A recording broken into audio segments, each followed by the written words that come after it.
J. Renedo, la experiencia, innovación, amena, charla lo posicionan actualmente como uno de los mejores conferencistas a nivel internacional. Sus ideas revolucionarias y su forma de presentarlas harán estallar una bomba creativa en tu mente, con la cual tu organización jamás será la misma. El motivo de la conferencia de hoy, de este bloque que voy a tomar a cargo, es entender todo lo que el cerebro ha empezado a revelarnos en los últimos años.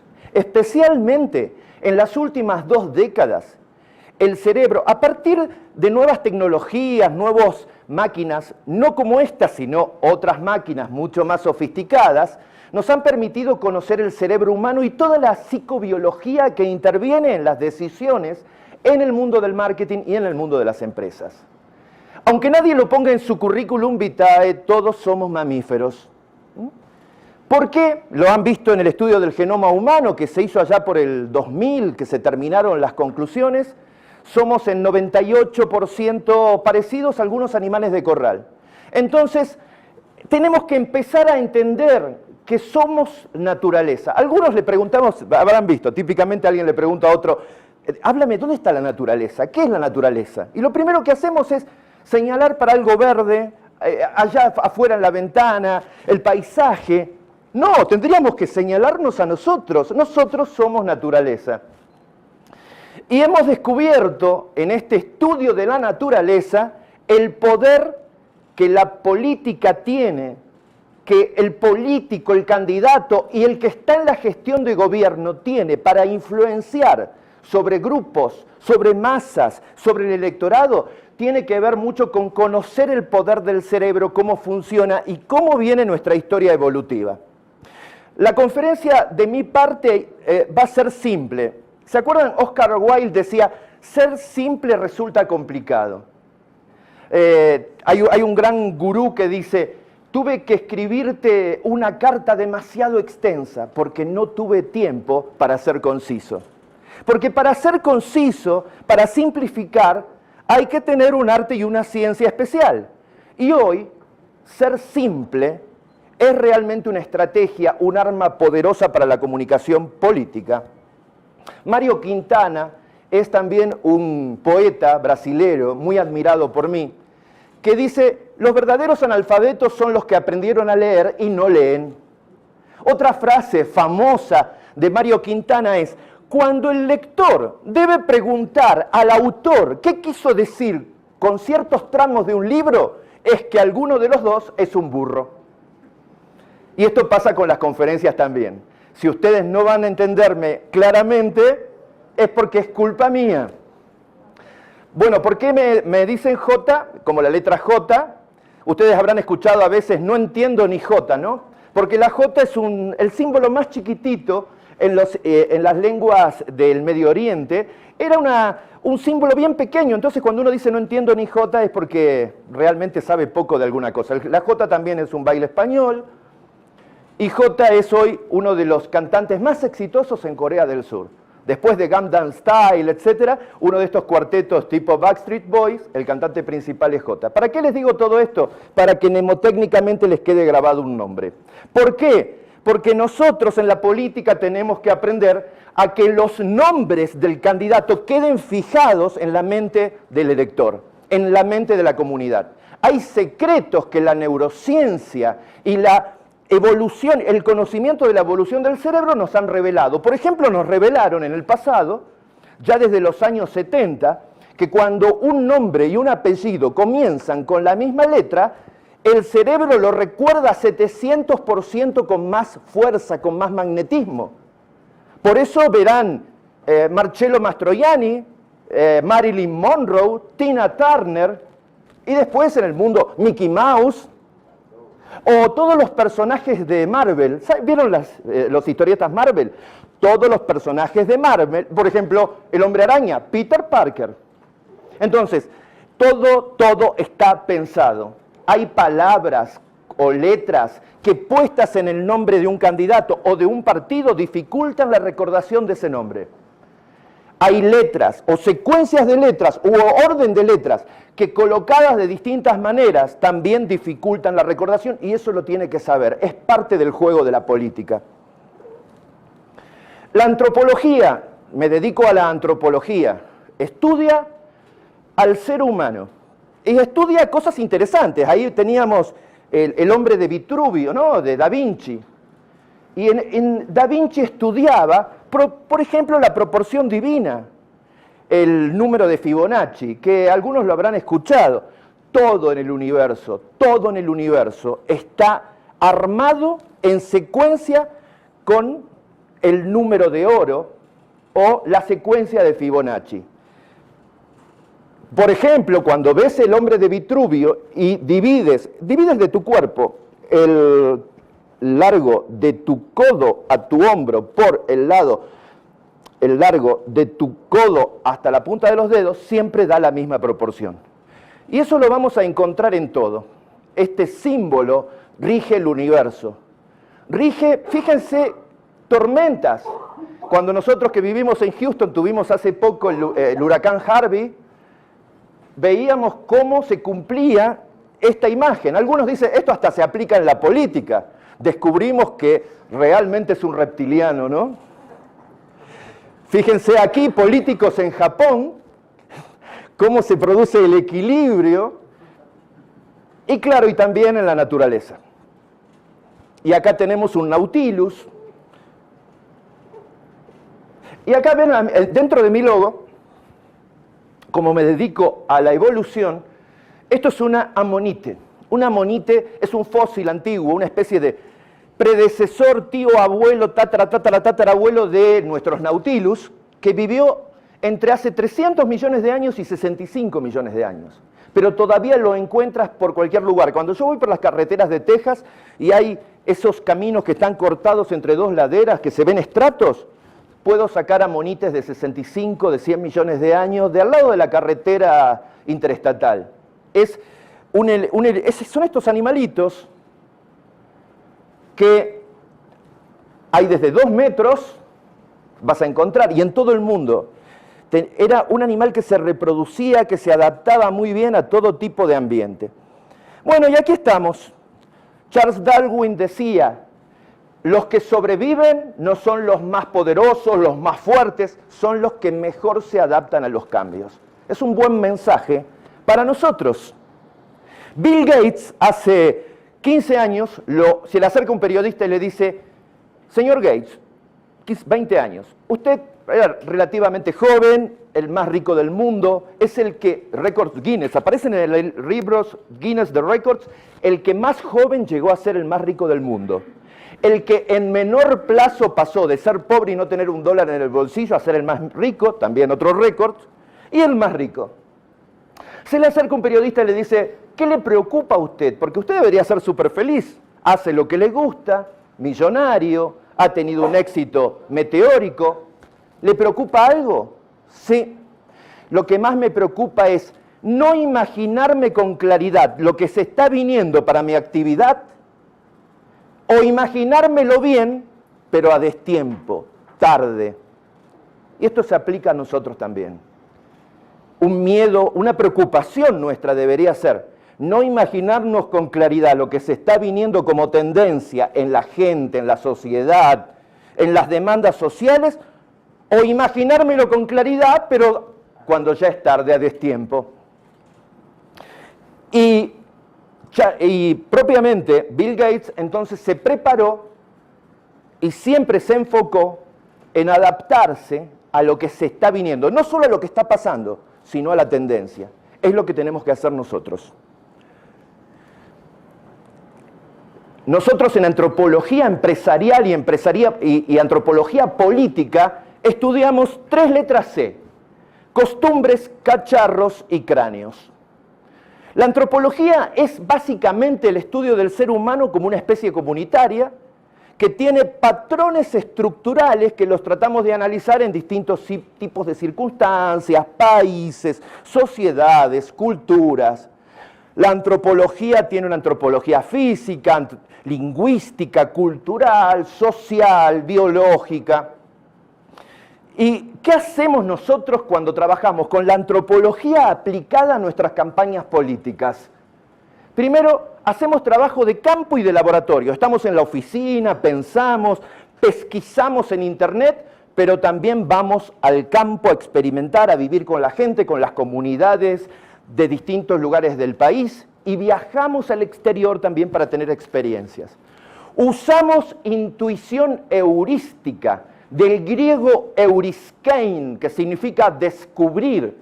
Es lo contrario del algoritmo. El algoritmo es 1 más 1, 2, lo contrario es la heurística, el pensamiento creativo.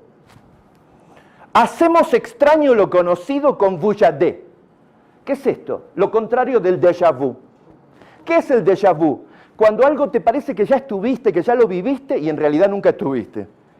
¿Qué es el vujadet? Es algo que lo ves todos los días, que lo conoces siempre, pero que tú tienes que empezar a mirarlo con ojos de intruso, como si nunca lo hubieras visto. Es el efecto contrario. Y esto es necesario para encontrar problemas en nuestra actividad, en nuestro cuartel de guerra, en nuestro comité de campaña, en nuestras oficinas, empezar a analizar lo que es cotidiano para nosotros con ojos de alguien que nunca lo vio. Es un ejercicio mental que hay que practicarlo y que se logra. Hay una disciplina que yo les recomiendo, hay cursos, hay programas de neuróbica. Neuróbica es hacer que el cerebro se acostumbre a hacer lo que nunca hace. Muy bien, ¿qué más? Usamos la comparación. En antropología empresarial y política estamos siempre tomando referenciales a nivel histórico, a nivel internacional. Estudiamos a la persona en su contexto, nunca prejuzgamos, todo lo analizamos con cerebro esponjoso, absorbedor. Usamos la curiosidad del niño. ¿Vieron el niño cuando va a la casa de la tía, un niñito chiquitito, y por ahí se mete en el dormitorio y encuentra una cajita de música vieja de la abuela? ¿Y vieron cómo la abre, suena la musiquita y se ríe como loco y la vuelve a cerrar y la abre? O sea, esa curiosidad magnífica que le da la alegría de descubrir es lo que nosotros usamos en antropología. Nos ponemos un poco en la figura del niño, de descubrir y de analizar las cosas que parecen comunes y banales, pero analizarlos con esa curiosidad, con los ojos de un niño que descubre el mundo. Eso hace el antropólogo político, el antropólogo empresarial. Metemos los pies en el barro. Esto es metafórico, no en sentido figurado. Es vamos al lugar. Cuando, por ejemplo, algunas empresas de lácteos en Brasil, que nosotros asesorábamos, descubrieron que la mayoría de algunas líneas de sus productos eran consumidas en un 70%, hasta en un 80%, por gente de muy bajos recursos, hasta algunos por debajo de la línea de pobreza. Se dieron cuenta que tenían que hacer que ese gerentito de marketing, gerente de producto que estaba en la Avenida Paulista, que tenía una visión del mundo especial, no podía crear campañas, crear mensajes para esa gente pobre. ¿Qué le hicieron hacer? Le hicieron una beca a que se vaya a vivir a la favela en Brasil por un mes, para realmente meter los pies en el barro. Y fue magnífico porque volvieron diciendo, me hackearon el cerebro, ahora entendí lo que la gente piensa, quiere, desea, qué prejuzga, qué opiniones tiene, qué preconceptos, cómo tengo que hablarles a partir de ahora. Si hay algún parecido con la política, apliquémoslo. Unimos puntos, analizamos distintas situaciones que van ocurriendo y tratando de encontrar puntos en común que nos explican ciertos patrones para luego sacar conclusiones y emitir ciertas leyes o normas. Nos libramos de los prejuicios y además amamos lo que hacemos. Claude Lévi-Strauss, que no sé si algunos saben, mucha gente no sabe que murió en el 2009, famoso. Alguna gente no sabe ni que vivió, pero murió a los 101 años, con muchas ganas, daba conferencia, un especialista antropólogo que, cuando decimos Lévi-Strauss, dice sí, el de la marca de mezclilla, ¿no? Pero decía cosas como esta: al conocimiento del pasado siempre le atribuimos la capacidad de permitirnos comprender el presente y ese presente nos sirve para hacer previsiones sobre el futuro. Es verdad. Pero el futuro también crea el presente y el presente reinterpreta el pasado. ¿Cómo es esto? Sí, el futuro crea el presente. A ver, sí, vamos a ver, si yo decido, le digo a mi mujer, querida, vamos a París a pasar el año que viene pasamos Navidad y Año Nuevo en París. Es el futuro, estoy haciendo un decreto mental. Esto puede ser también, voy a ser candidato. Una vez que alguien diseña el futuro con un programa, con una idea clara, perfectamente definida, ardientemente deseada, con fecha, plazo, bien delineada, una vez que uno establece claramente cuál es su visión de futuro, a dónde quieres estar de acá a 2 años, de acá a 5 años, etc., empiezas a mover piezas en el presente que te cambian el presente. Si yo le dije a mi mujer que voy a ir a París, de pronto empiezo a estudiar francés, mi mujer también se compra unas revistas, un libro, se va a la academia, empiezo a gastar menos, a ahorrar y voy comprando euros. O sea, el futuro me condicionó y me modeló el presente. ¿Se entiende? Ahora, ¿por qué se dice que el presente reinterpreta el pasado? Porque sí. ¿Cuántos hoy por hoy políticos en gobierno están generando una reinterpretación o una relectura del pasado? Y si lo hacen con suficiente insistencia, fuerza, claridad, podemos cambiar la percepción general de lo que pasó. La función primaria de la comunicación escrita es facilitar el sometimiento. Y fíjense lo que dice, nada se parece más al pensamiento mítico que la ideología política.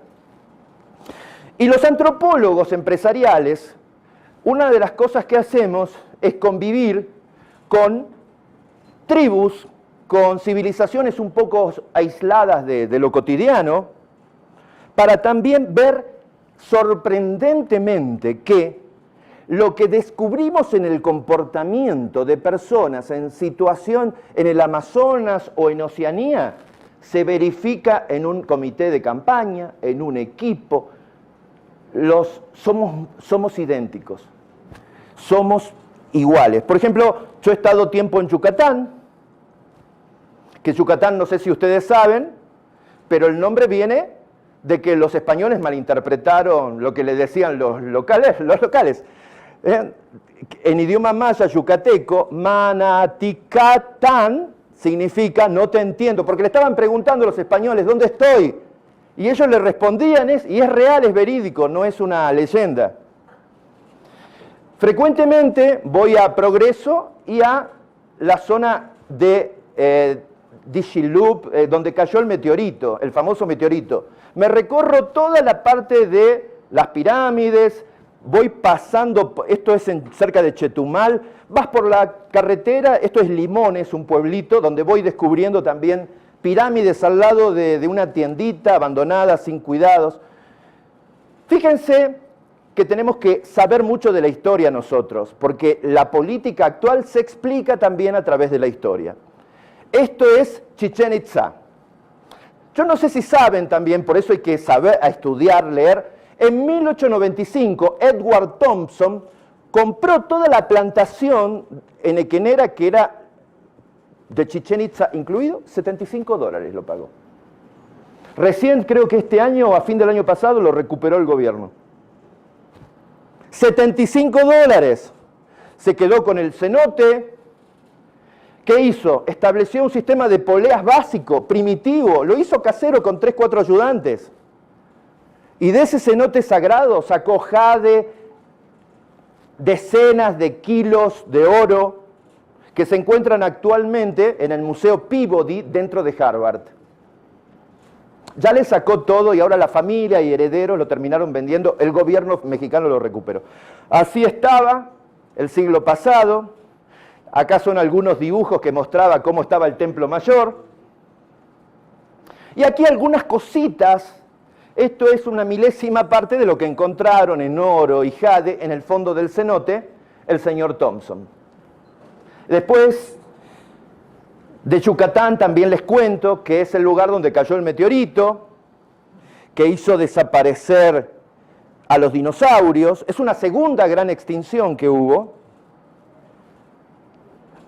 Allí está del Puerto del Progreso, 5 kilómetros hacia oriente, digamos. Este es el Puerto de Progreso, esta es la carretera que va a Mérida, y aquí está donde cayó nuestro famoso meteorito, ¿no?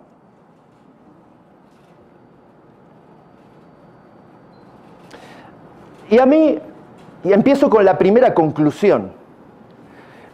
Cuando yo fui la primera vez a este pueblo, dije, voy a llegar al pueblo donde cayó el meteorito. Iba con unos franceses, 3 franceses en el pasaje, y dije, wow, vamos a encontrarnos con un Disney World, un lugar donde próspera un pueblo lleno de turistas, tal vez vendiendo mucho merchandising, recuerdos, con excelente hotelería, debe haber atracciones, todo, porque el alcalde debe ser muy inteligente y debe haber aprovechado con su mentalidad fenomenal para hacer crecer el nivel de vida del ciudadano de ese pueblito a través de esto. Llegué y llegamos más o menos como 15 turistas extranjeros. Y nos topamos con que lo único que encontramos al lado de una escuelita en el centro de la ciudad era un pedazo de cemento y eso. Y dije, y todos nos volvíamos decepcionados. Y decíamos, acá estamos descubriendo algo que en antropología política y empresarial lo mencionamos siempre. Se llama miopía de proximidad. Miopía de proximidad. Es que estamos tan cerca de algo que perdemos la perspectiva de las oportunidades que tenemos sobre ese algo. Es como ese dueño de restaurante que se la pasa desde las 6 de la mañana recibiendo la mercadería, siempre ahí atrás de la caja registradora, controlando los baños, controlando a los meseros, se va al final del día. Yo no sé si ese dueño de restaurante tiene un restaurante o el restaurante lo tiene a él como esclavo. Y ¿sabes qué? Esa persona pierde la perspectiva de negocio y generalmente pueden llegar a fundirse, porque estar controlando todo, que no se te escape ni el ticket de gastos de unas lapiceras, parece que fuera actuar bien y en realidad es todo lo contrario. Cuando estamos muy enfocados en el ombligo de la campaña, de nuestras necesidades, etc., perdemos conexión con la comunidad, con la sociedad y con las demandas. Cuando estamos mucho tiempo ya ejerciendo un cargo en el sillón, perdemos perspectiva de la realidad. Y peor todavía, tenemos un grupo de personas, un entorno que nos dicen lo que queremos escuchar. Y nos aíslan más todavía. Yo nací en Argentina, hace mucho tiempo que no voy, pero me acuerdo que había un famoso caso del diario de Irigoyen. Irigoyen fue un presidente, principio del siglo XX, y su entorno le fabricaba un diario especial con noticias falsas para que todos los días leyera y tuviera una imagen de la realidad. El famoso diario de Irigoyen. Por eso yo tengo que tener esa visión de intruso, empezar a mirar la campaña, empezar a mirar mi lanzamiento como candidato con ojos de un tercero, de un no vinculado con la campaña. Este señor que es un actor, se hizo la película el año pasado, pero representa a Ray Kroc, el que hizo McDonald's. McDonald's no fue una invención de los hermanos McDonald's, sí, ellos lo inventaron, pero este vendedor de máquinas un día pasó por McDonald's con cara y visión y cerebro de intruso, miró y dijo, ustedes tienen una mina de oro, pueden hacerlo, clonarlo en distintos lugares de Estados Unidos. ¿Saben qué le respondió los hermanos McDonald's? No, usted no sabe, usted porque vende máquinas de soda, nosotros vendemos hamburguesas y sabemos que eso no funcionaría. Le insistió, ahí lo pueden ver en la película. Pero hoy McDonald's es lo que es en el mundo por Ray Kroc, un intruso que con ojos de intruso miró un negocio. Siempre tenemos que tener alguien que nos ayude a ver desde otra perspectiva nuestra propia médula de trabajo. Desde el sillón pierdes la perspectiva, acuérdense de eso. Las verdaderas oportunidades para la campaña electoral están siempre fuera de las 4 paredes de tu despacho. Hay que salir de las cuatro paredes del despacho para encontrar oportunidades, para hacer una lectura de lo que quiere la comunidad, etc. Y hoy las empresas son tribus. En la antropología de la empresa hacemos siempre análisis que cambian el comportamiento de la gente. Por ejemplo, en una estación de trenes, esta empresa que vendía productos en una vending machine, vendía poco y dijo, ¿cómo puedo hacer ustedes antropólogos? Por favor, ayúdenme, analicen a la gente y díganme cómo puedo vender más. Analizamos, porque una de las funciones que hace un antropólogo es observar, observar, observar, con ojos de intruso, y miramos el comportamiento en la estación. Y nos dimos cuenta que la gente no compraba en la vending machine demasiado porque tenían cierto estrés de que viniera el tren y se lo perdieran. Entonces se cambiaron los relojes del lugar y se pusieron los relojes donde avisa dónde va a llegar el tren al lado del vending machine. Aumentó 68% la venta de la máquina en todas las estaciones donde se hizo el cambio del reloj. En Holanda, para comprobar cómo se comporta la gente se comporta raro, ¿no? Abrieron una cafetería, que es una cafetería que funciona, que trabaja, tiene empleados, todo, pero también es para evaluar, conocer y descubrir cómo se comporta la gente. Hay 3 cafés cuando entras. Hay una máquina de café gratis, vasito de plástico, pones, aprietas y te llevas un café gratis.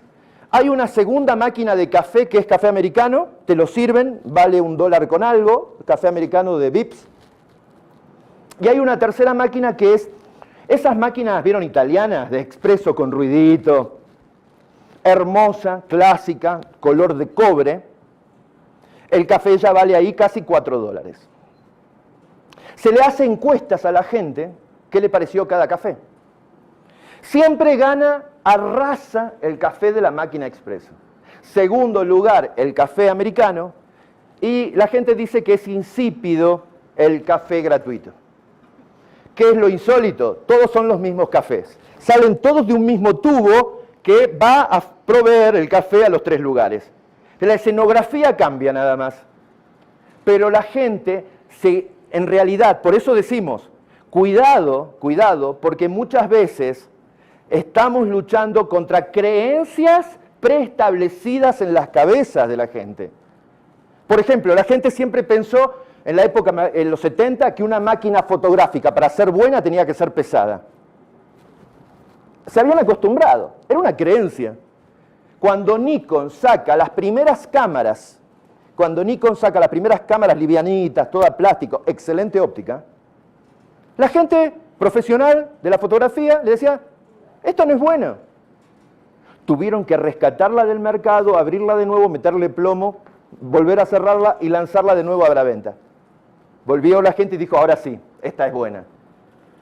La gente piensa que un jabón lava mejor porque hace más espuma, y tenemos una serie de creencias de esa índole. Creencia que si el candidato aparece con la familia y con el perro y habla de que cree en Dios y ama a su esposa, aunque estén separados y se odien, tenemos creencias que hay que comprender. A veces ni con todo el dinero del mundo para campaña, ni con todo el tiempo podríamos cambiar una creencia preestablecida, porque una creencia preestablecida en el cerebro tiende a perpetuarse.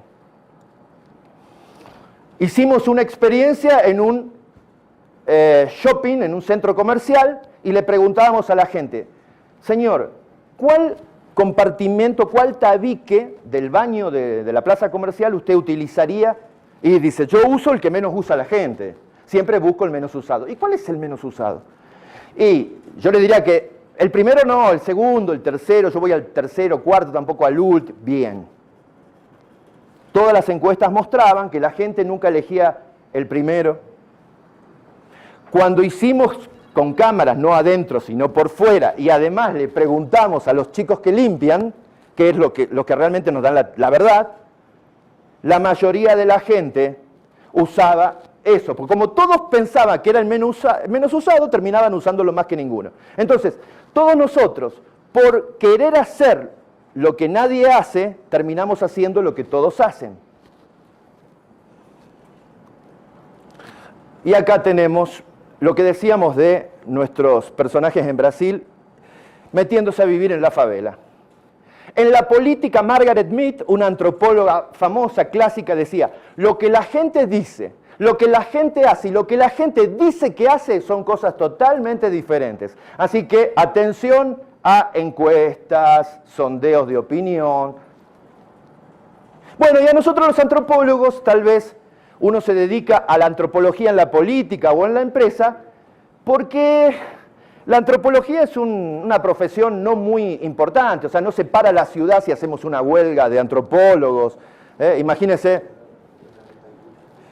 huelga de conferencistas, huelgas de antropólogos, nadie nos prestaría atención. Unos alumnos de la facultad me preguntan, ¿usted no trabaja, profesor, solamente da conferencias? En la evolución, nosotros hemos encontrado varios resabios que hoy tenemos. Hace 13.800 millones de años ocurrió el Big Bang. Hace 540 millones de años, en los albores del Cámbrico, aparece esto que lo descubrieron el año pasado científicos chinos y europeos, que sería un ancestro nuestro. Los trilobites, hace 520 millones de años. Luego tenemos nuestras hermosas amonites, entre 300 millones y 65 millones de años atrás. Luego en el Carbonífero aparece Pederpes, por ejemplo, uno de nuestros personajes estudiado en antropología evolutiva. Luego los mamiferoides, como el Sinodonte en el Triásico. Luego hace 145 millones de años ya aparecen algunos tipos de animales que serían como ya para mascotas nuestras, ¿no? Pero fíjense, un pez, un reptil, un ave y un humano, si no somos parecidos, caray, en etapa embrionaria, ¿no? Hablamos de cráneos, hablamos de cacharros, hablamos de costumbres.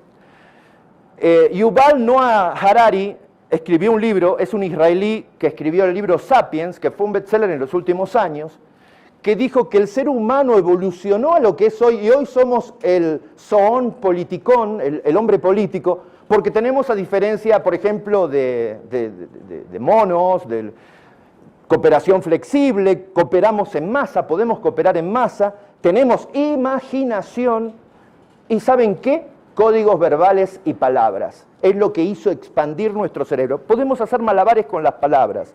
Podemos crear un relato y generarte una película dentro de la cabeza. Podemos estar hablando en un discurso y se va formando en el microcine interior.